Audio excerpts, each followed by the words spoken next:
If you win, you manifested it. Fantastic. If you lose, you would have spent so much time imagining it that you're really going to want it. And because you're really going to want it in your mind, you're going to be more motivated to work hard than ever before. Most of you do not use your mind for what it's for. You've forgotten how to imagine things. But you cannot close your eyes and vividly imagine. You can't give yourself goosebumps. You can't evoke an emotion in yourself anymore. This is an age-old skill that humans had very recently up till social media.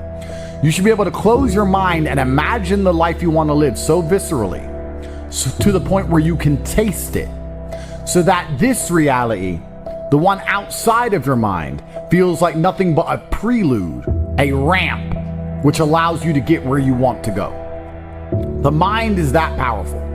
If you ask any champion of anything, they always envision themselves as champion all of the time. And the reason they do that is, one, so they feel confident, but two, so that if they don't become champion, they're more angry and more motivated for the next attempt to ensure that they do become champion. So that's the mentality and the mindset you have to have. Your mind is your number one ally in all things. A lot of you have been sabotaged internally by your own mind. Your own psyche is working against you. When you have negative thoughts that prevent you from being the best version of yourself, you should understand that your mind is attempting to betray you, and you should feel disgust because you have enough enemies. There are enough people in that opposing trench trying to destroy you. If you're watching this and listening to this right now, I promise you, if I were to give a button to most humans on this planet, if I were to go up to an average man, 25-year-old man of average income anywhere in the world, and say, if you press this button, this guy's gonna die. And I'll show a picture of you holding your dog, cuddling, being a nice little boy, whatever you're doing. I'll make you look sweet and innocent. I'll say, if you press this button, this guy dies, but you get $100 million. You do understand that 99.9% of people will press that button, right? And they'll take that 100 million without remorse. They won't really think about you very much. And if they do, they'll distract themselves with a Lamborghini and with bitches. That's it. They won't care about you. There's enough people in the opposing trench who are prepared to destroy you for self-interest that the idea of you not having every single part of you on your own side is truthfully sad. You need to be in a better position than that. You cannot allow your own mind to betray you ever. It has to be 100% on side all of the time. Once your mind is on side, once every part of your psyche is on your team, that's when you can go and look for other teammates. You can expand your network of other people whose psyche is all 100% on their side, and you have a unified outlook on the world. Then you can go and get things done. But the idea of self-betrayal is something most of you are struggling with and you didn't even realize. So as a thought experiment, we're going to sit here and I want you to actually think about it. How many times have you doubted yourself? How many times have you didn't feel like doing something you knew you were supposed to do? How many times has your mind tricked you into procrastination or being lazy? How many times has your mind convinced you that it was okay to fail and lose even though you didn't try your best? How many times have you sought comfort in excuses? How many times have you betrayed yourself? Don't worry about your enemies attempting to crush you. That's another conversation. If you actually analyze most of your failures, you're going to see the majority of them come from self-sabotage. And once you're in a position like me where you never betray yourself, where your mind never lets you down, ever. My mind knew exactly what I had to do. I did not miss a single day's training. I did not lose my mind. I did not go mental. I did not have a breakdown. I acted exactly as I was supposed to act. I was fully professional in all things. I got as much work done as I could possibly do. I was extremely productive. I used the experience for what it was. My mind never betrayed me. If you listen and look back on most of your failures, you're going to see that it was your own mind that betrayed you. It wasn't your enemies that tricked you. It wasn't your enemies that outmaneuvered you or outsmarted you. Most of you are not yet at high enough echelon to even have enemies of caliber. You were simply self-betraying. And until you identify that pattern and get yourself in the habit of ensuring that is impossible, then you're always going to lose against people who fully believe in themselves. You know, one of the things that stupid people have that makes stupid people quite successful sometimes is irrational self-belief. And the smarter you are, sometimes the harder it is to irrationally believe in yourself. But if you're dumb enough, you can be arrogant enough to have this irrational self-belief, and you will see some people be very successful, and you say, how is this idiot successful? Because they're so stupid that they don't consider the idea of failure. Their mind isn't advanced enough. They are not cognitive enough to consider betraying their own being. They only see outside. They don't self-reflect. If you're intelligent enough to self-reflect, you need to do it so that you can come up with feedback so that you can constantly improve. But be very aware of the trouble that can come from a mind that's not 100% on your side.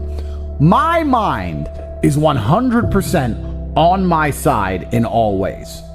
If I have to do something difficult, even if my body can't do it, my mind believes I can do it all the time. And you'd be amazed how much of life, even in the physical realm, is mental. If you believe you can run a marathon, you can run a marathon.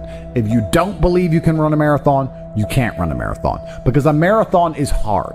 And by believing in it, by truly believing you can do it, then you will your body to a different level than if you don't believe you can do it. It's the same with absolutely all things, including making money, including the gym, including dealing with mental struggle. Anxiety is self-betrayal. Panic is self-betrayal. Procrastination is self-betrayal. Laziness is self-betrayal. Lacking motivation is self-betrayal. All of these things are self-betrayal. Most of you, your largest enemy on the planet today is yourself. You are the one who is destroying your own prospects because you don't have your own mind under control. And one of the things that's crazy about the world is your mind is one of the few things you can control. You can't control very much else. You can only control your mind. It's the only thing you have control over. So if you don't control it absolutely, you're going through life with no control over anything.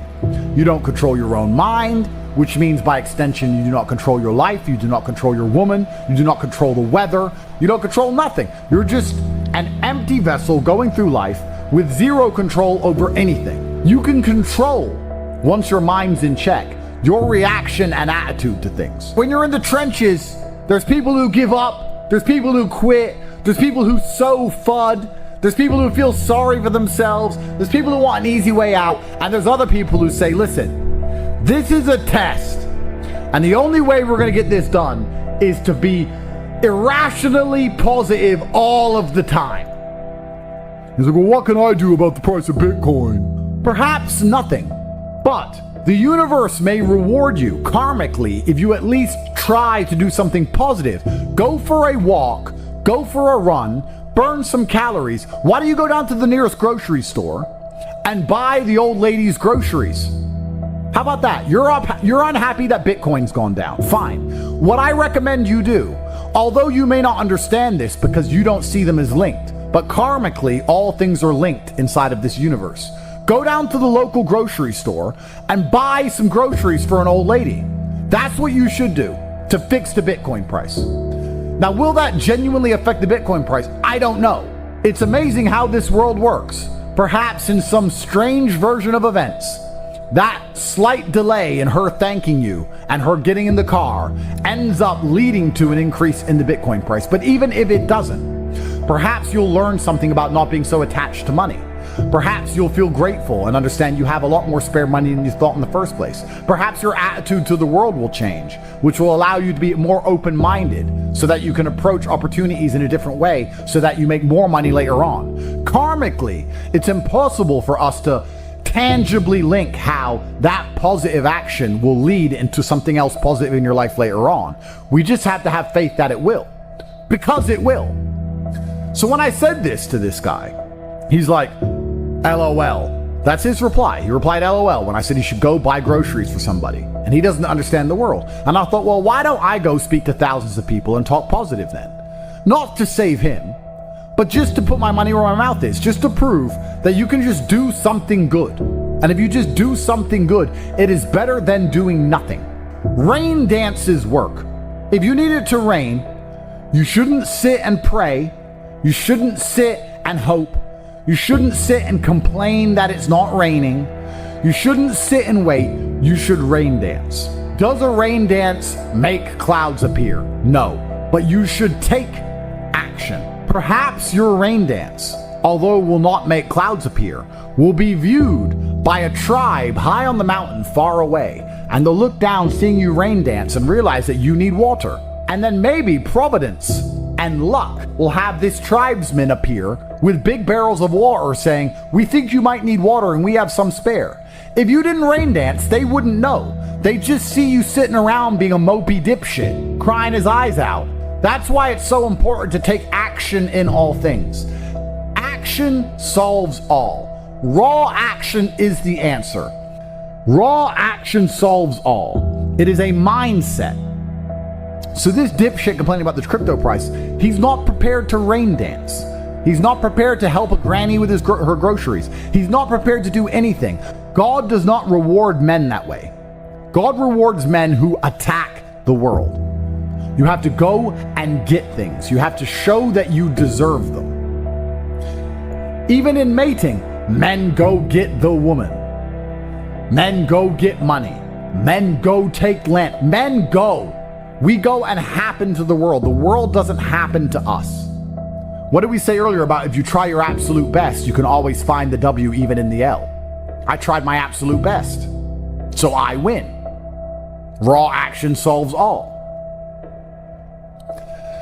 If you had that kind of attitude, you wouldn't be looking at a crypto price and sitting there praying and hoping like a dork. You'd be doing something about it. Oh, I need your help. Do you? I don't even see you trying. And that's how God views things. That's how, in fact, most wealthy people view things. I haven't seen you do anything that warrants me giving you a second of my help.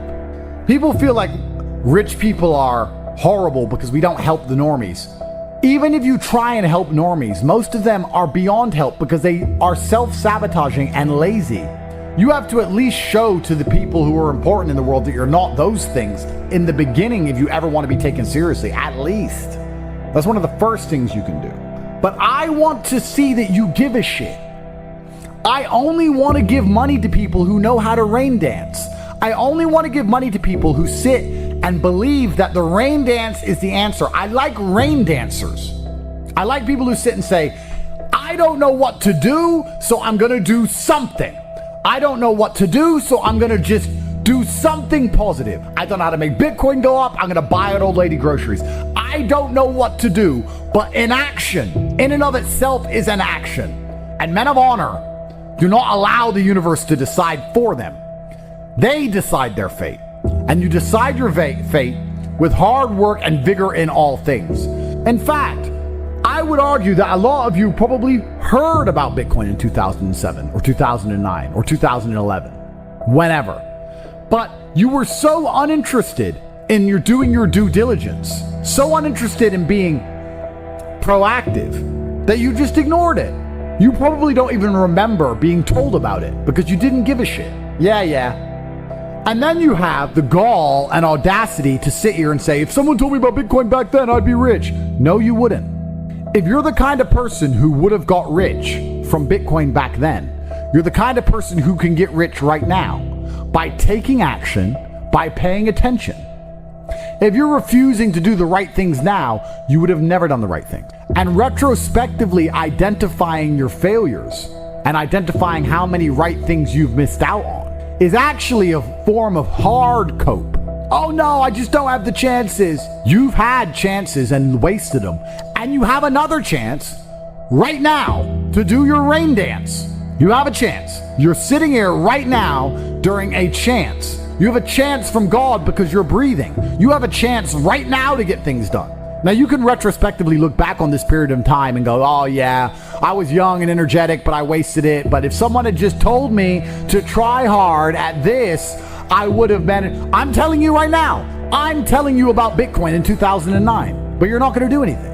It's almost impressive how difficult it is to make the average person move. The average person is a statue getting shit on by the pigeons, and they'd rather just sit there covered in shit than move. It's very hard to inspire people to take initiative to save themselves. It's incredible. Why? When they know that it's going to work. Some people are just born to lose. These are people who are betrayed by their own mind and can't be influenced even from the external because their own mind betrays them. There's a devil on their shoulder constantly holding them back. When you watch old kung fu movies and you see a master and he has chi, I totally understand the danger of a man with endless chi, endless internal power that he can convert into anything he wants it to be, whether it be mental fortitude at the time, physical fortitude, whether he can exert it as an attack. Chi is a super real thing, and it's self-generated. It is a decision. I want you to understand how my mind works. My core principle is endless work, endless attack. That is how you win in the end. You never give up and you endlessly persevere. It's hard to destroy the man who endlessly perseveres. Perseverance is the key. It is very easy to accept an L when you've tried your best. It's easy. The reason I don't like that saying, well, as long as you tried your best, is because most people don't try their best. If you do try your best, it's very rare you fail. In fact, it's nearly impossible. People say it's okay to lose if you tried your best. The secret to the universe is if you try your best, you hardly ever lose. It takes some freak accident or the will of God to ensure that you don't pull it off if you actually try your best. And on the few scenarios that's happened in my life, I'm happy to take the L because I can say, I couldn't have tried any harder. I've done my absolute best. I know I did my best. I can't try any harder. God knows more than me, and he decided that things have to be slightly different right now. That's fine. It's easy to take the L if you try your best. So if you try your best, you never feel the bitter sting of regret. You never feel the dark rankness. You never taste failure. It's never in your mouth. It's never lucid. It's never tangible because you approached the scenario with absolute vigor. And truthfully, effort is a muscle, like everything else. The more you exercise it, the better it becomes. So even if you try for 100% for something and fail, you've exercised your effort muscle, which means you haven't failed because you've learned something and become better at giving effort to things. You've become better at being concentrated on a task. So it's nearly impossible to fail in these scenarios. A lot of sayings are overused, never a failure, always a lesson. And that's what's annoying about it, because it's true, but it's rarely applicable. You guys will say it's never a failure, it's always a lesson, when you didn't even try. That's wrong. That's a failure. But if you absolutely try your best, then it is a lesson, and there are benefits, right? It's like going for a PB in the gym. You may not get the PB, but your muscles get stronger because you tried so hard. That's how every single task should be approached. I'm trying to lift as much as possible. Perhaps I failed, but because I tried so hard and I strained so hard, my muscles ache and I got stronger anyway. Meaning I did not fail at the task of becoming stronger. There were tangible benefits to my effort in and of itself. Making things happen is the masculine essence to how you should approach the world. Work harder than ever before to be monumentally rewarded more than ever before. It's also about pleasing the universe and showing that you are prepared to put your concentrated calories, the calories you consume, you're prepared to put them into something. You're only going to be rewarded if you differentiate yourself from the crowd via effort. A lot of people don't know how to try anymore, but we are not like that. We know better. We know how to try. That's why we always endlessly win. You should feel genuinely worried about wasting a single second, because you can't let the winners keep dunking on you. I've spoken at length about how the world is getting harder and harder. This is true. This is easy to observe. Everybody knows it. There are people out there in the world who are going to try hard to change that dynamic because they don't believe they can ever be rich. There are people who are going to sit and say, I don't want the rich to get richer and the poor to get poorer because I'm poor. And there's other people who sit and say, I like it this way. I like this challenge. I like that the game is rigged because now if I get rich, I get richer. That's how rich people think. Winners think, I have no problem with the rich getting richer and the poor getting poorer because I'm going to be one of the rich ones. Losers think, no, we need to spread it all out. If you accept the rich will get richer and the poor will get poorer, then you need to be prepared to do whatever it takes to win the game. Just like a video game, the harder the level, the greater the difficulty, the larger the high score at the end. I mean, you should try every day anyway. But let's assume you're the kind of person who can't try every day because you don't have that grit and consistency. If you're not going to pull your finger out now and finally try in these few days, when are you going to try? When are better chances going to come? Because they're actually right in front of you. This is a huge, important period in your life when it comes to your success and your finances. If you're not going to try now, when are you going to try?